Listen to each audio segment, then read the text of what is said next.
আসসালামু আলাইকুম ভিউয়ার্স, আজকে চলে এসেছি নতুন একটা পিঠার রেসিপি নিয়ে। আজকে আপনাদেরকে বানিয়ে দেখাবো মজাদার মুখরোচক গোকুল পিঠা। পিঠাটি বানানোর জন্য প্রথমে আমার কিছু শুকনো উপকরণ দরকার। এজন্য একটি বাটিতে 1 কাপ ময়দা এবং পরিমাণ মতো চিনি নিয়ে নিয়েছি। চিনিটা আপনারা আপনাদের স্বাদ মতো বাড়িয়ে কমিয়ে নিতে পারেন। এরপর শুকনো উপকরণগুলো ভালোভাবে হাত দিয়ে মিশিয়ে নিতে হবে। তার সাথে 1 চিমটি লবণ দিয়ে দিয়েছি। শুকনো উপকরণগুলো ভালোভাবে হাত দিয়ে মেশানো হয়ে গেলে তাতে নিয়ে নেব পরিমাণ মতো পানি।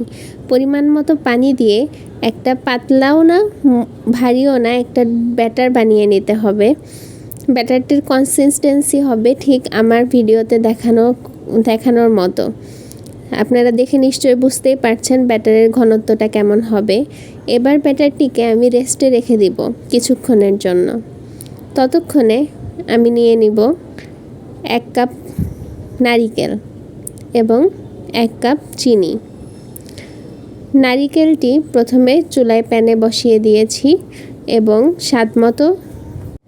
এবার দিয়ে নিব স্বাদ মতো চিনি। চিনিটা আপনাদের স্বাদ অনুযায়ী আপনারা বাড়িয়ে কমিয়ে নিতে পারেন। আমার এখানে 1 কাপ মতো চিনি লেগেছে।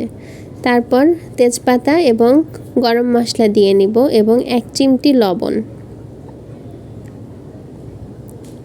লবণটা দিয়ে চুলার আঁচটা মিডিয়াম লোতে রেখে ভালোভাবে নেড়েচেড়ে নিতে হবে এবং এটা যতক্ষণ না পর্যন্ত আঠালো হয়ে যাবে ততক্ষণ পর্যন্ত চুলায় রেখে নাড়াচাড়া করতে হবে। খেয়াল রাখতে হবে যাতে নিচে পোড়া না লেগে যায়।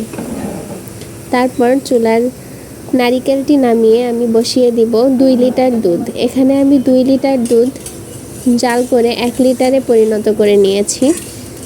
আপনারা চাইলে দুধের পরিমাণটাও বাড়িয়ে কমিয়ে নিতে পারেন। এখানে দিয়ে দিব কিশমিশ, কাজু বাদাম এবং কাঠবাদাম। তারপর স্বাদমতো লবণ এবং এলাচ দারচিনি দিয়ে নিব। এবার দুধটা অনবরত নাড়তে থাকবো যাতে নিচে না লেগে যায় এবং দুধটি জাল করে ঘন করে নিব। দুধটা যখন ফুটতে থাকবে তখন দুধের মধ্যে দিয়ে নেব নারিকেল এবং স্বাদমতো গুঁড়া দুধ।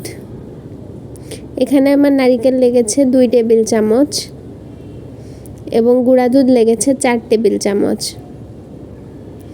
গুঁড়া দুধ এবং নারিকেল দিয়ে অনবরত নাড়তে থাকবো যতক্ষণ পর্যন্ত এটি এভাবে ফুটতে না থাকবে।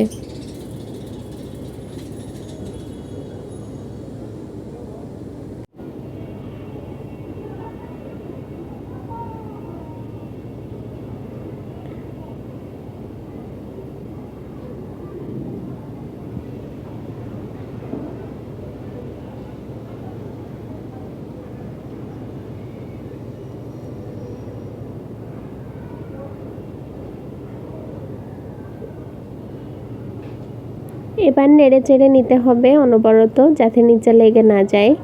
তারপর দুধটা ঘন হয়ে আসলে নামিয়ে নিতে হবে। দুধটা ঘন হয়ে এসেছে, নামিয়ে নিয়েছি।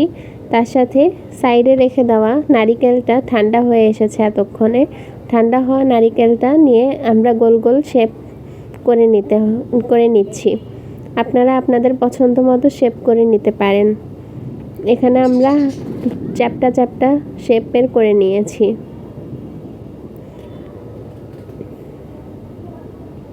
আপনাদের সুবিধার্থে আরেকটি করে দেখিয়ে দিচ্ছি।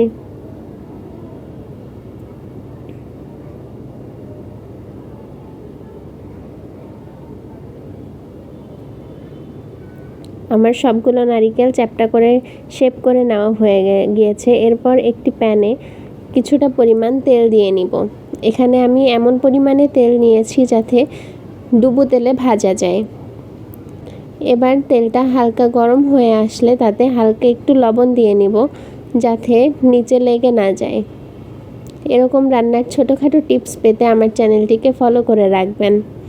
তারপর নারিকেলের পুরটাকে ব্যাটারের মধ্যে দিয়ে দিব এবং চুলার জাল মিডিয়াম আঁচে রেখে এই নারিকেলগুলোকে ব্যাটারে ডুবিয়ে ভেজে নিব গোল্ডেন ব্রাউন হয়ে আসা পর্যন্ত।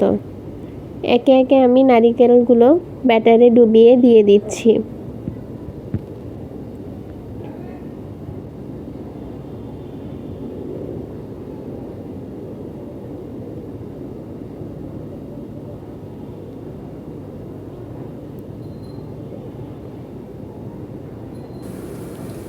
একে একে আমার সবগুলো পিঠা তেলে দেওয়া হয়ে গিয়েছে। এরপর আমি ভাজতে থাকবো যতক্ষণ না পর্যন্ত এর কালার গোল্ডেন ব্রাউন হয়ে আসবে। আমার পিঠাগুলোর এক পাশ ভাজা হয়ে গিয়েছে, তাই আমি উল্টিয়ে নিচ্ছি। এখানে আমার সবগুলো পিঠা গোল্ডেন কালার করে ভাজা হয়ে গিয়েছে এবং আমি উঠিয়ে একটি প্লেটে রেখেছি এবং আগে থেকে জাল করে রাখা দুধের মধ্যে দিয়ে চুলাটা অন করে নিয়েছি। এবার কিছুক্ষণ জাল করার পর ঢাকনা দিয়ে ঢেকে দিতে হবে এবং 5 মিনিটের জন্য মিডিয়াম লো হিটে জাল করতে হবে। তাহলেই হয়ে গেল মজাদার সুস্বাদু গোকুল পিঠে। এরকম নতুন নতুন রান্নার রেসিপি জানতে হলে আমার চ্যানেলটিকে সাবস্ক্রাইব করুন।